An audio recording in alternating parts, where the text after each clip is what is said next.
السلام علیکم ورحمۃ اللہ وبرکاتہ۔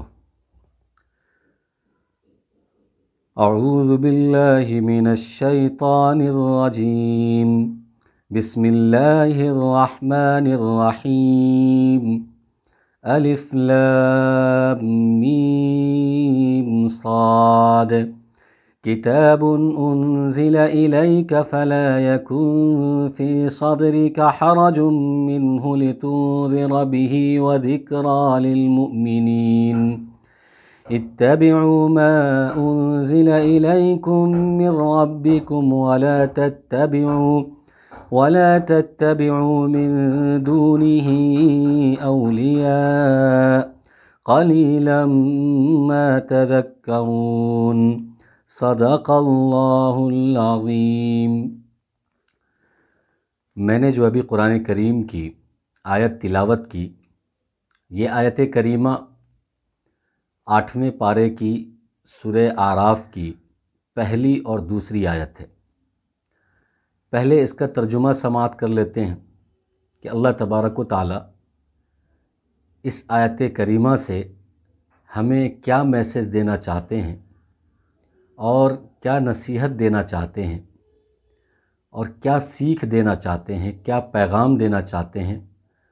ترجمہ اور تفسیر مختصر سی اس کی تشریح سماعت کر لیں۔ الف لام میم صاد، یہ حروف مقطعات ہے۔ واللہ اعلم بمرادہ، کہ حروف مقطعات کا معنی اللہ اور اس کے رسول بہتر جانتے ہیں۔ حروف مقطعات قرآن کریم میں جہاں جہاں بھی آتا ہے تو مفسرین وہاں پر یہ ترجمہ کہہ کے نکل جاتے ہیں اللہ اعلم بمرادہ، کہ اس کے مراد کو، اس کے مفہوم کو، اس کے معنی کو اللہ ہی بہتر جانتا ہے۔ کوئی مفسر اس کی تفسیر اور ترجمہ نہیں کر سکتا۔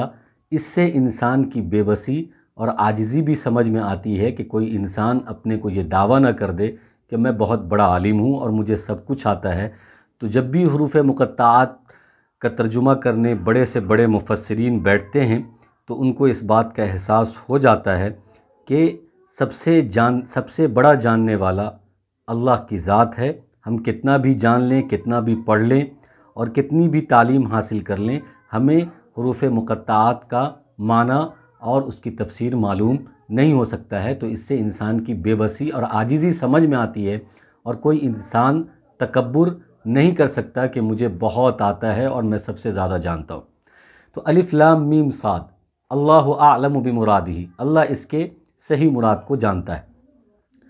کتاب انزل الیک فلا یکن فی صدرک حرج منہ لتنذر به وذکری للمؤمنین، یہ ایسی کتاب ہے جو آپ کی طرف بھیجی گئی ہے۔ کیوں بھیجی گئی؟ لتنذر به، تاکہ آپ اس کتاب کے ذریعے لوگوں کو، غیر ایمان والوں کو ڈرائیں۔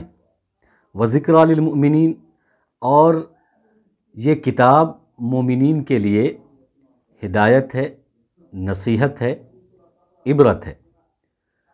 تو اللہ تبارک و تعالی یہ کہنا چاہ رہے ہیں کہ ایسی کتاب ہے کہ اس کے ذریعے یہ بتانا ہے کہ اگر قرآن کریم کے احکامات اور اس کے بیانات اور اس کے فرمودات کو کوئی بھی اللہ کے احکام کا منکر شخص، وہ چاہے غیر مسلم ہوں، یہود ہوں، نصارہ ہوں، عیسائی ہوں، منافق ہوں، مشرک ہوں، اگر ان احکامات کو نہیں مانتا ہے تو اس کو ڈرتے رہنا چاہیے اللہ کے عذاب سے، اللہ کی دوزخ سے، اللہ کی مار سے، اور اللہ کے غیظ و غضب سے اس کو ڈرنا چاہیے، کیونکہ اس کو مرنا ہے اور مرنے کے بعد اس کو حساب و کتاب دینا ہے۔ تو اللہ تبارک و تعالیٰ ان احکامات کے بارے میں اور ان فرمودات کے بارے میں پوچھے گا کہ ہم نے یہ کتاب آسمان سے اپنے نبی پر نازل کی تھی اور ان احکامات کو تم کو ماننا تھا لیکن تم نے انکار کر دیا۔ اس کے بعد فرمایا کہ وذکری للمؤمنین، کہ یہ مومنین کے لیے نصیحت ہے، مومنین کے لیے عبرت ہے۔ مومنین کے لیے نصیحت اور عبرت اس لیے ہے کہ مومنین اللہ کی کتاب پر ایمان لاتے ہیں، اللہ کی کتاب کو مانتے ہیں، اللہ کی کتاب کی تعظیم کرتے ہیں، اس کا احترام کرتے ہیں، اس کی تلاوت کرتے ہیں، اس پر عمل کرنے کی کوشش کرتے ہیں۔ تو جب عمل کرنے کی کوشش کرتے ہیں تو جیسے جیسے وہ پڑھیں گے، سمجھیں گے، تو ان پر جو ہے اللہ کی کتاب کا علوم کھلتا جائے گا، عمل کرنا آسان ہوتا چلا جائے گا، اور نصیحت اور عبرت کی باتیں ان کے لیے ملنی شروع ہو جائے گی، اور وہ نصیحت حاصل قدم قدم پر اس کتاب سے پکڑ سکتے ہیں، حاصل کر سکتے ہیں۔ بیچ میں اللہ تبارک و تعالیٰ نے فرمایا کہ فَلَا يَكُنْ فِي صَدْرِكَ، کہ آپ اپنے دل میں تنگی پیدا نہ کریں، اس وجہ سے کہ جو لوگ آپ کی بات کو نہیں مانتے، اللہ کی کتاب کو نہیں مانتے، اللہ کی کتاب میں جو احکامات ہیں اس کو نہیں مانتے ہیں، تو آپ کے دل میں تنگی نہیں ہونی چاہیے، آپ دل میں تنگی پیدا نہ کریں۔ اللہ تبارک و تعالیٰ ہر ایک چیز کا حساب لینے والا ہے، کھرا اور کھوٹے کا حساب لینے والا ہے، اور اچھے اور برے کا حساب اللہ تبارک و تعالیٰ کل قیامت کے دن لے گا۔